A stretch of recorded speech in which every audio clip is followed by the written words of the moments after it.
ICC women's world cup 2025 points table last update করা হয়েছে 4 অক্টোবরে।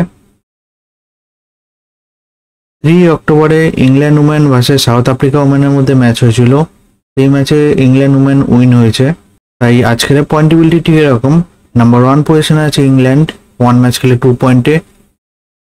নাম্বার 2 এ আছে অস্ট্রেলিয়া, 1 ম্যাচ খেলে 2 পয়েন্টে। নাম্বার 3 তে আছে বাংলাদেশ, 1 ম্যাচ খেলে 2 পয়েন্টে। নাম্বার 4 এ আছে ইন্ডিয়া, 1 ম্যাচ খেলে 2 পয়েন্টে। নাম্বার 5 এ আছে শ্রীলঙ্কা, 1 ম্যাচ খেলে 0 পয়েন্টে। নাম্বার 6 এ আছে পাকিস্তান, 1 ম্যাচ খেলে 0 পয়েন্টে। নাম্বার 7 এ আছে নিউজিল্যান্ড, 1 ম্যাচ খেলে 0 পয়েন্টে।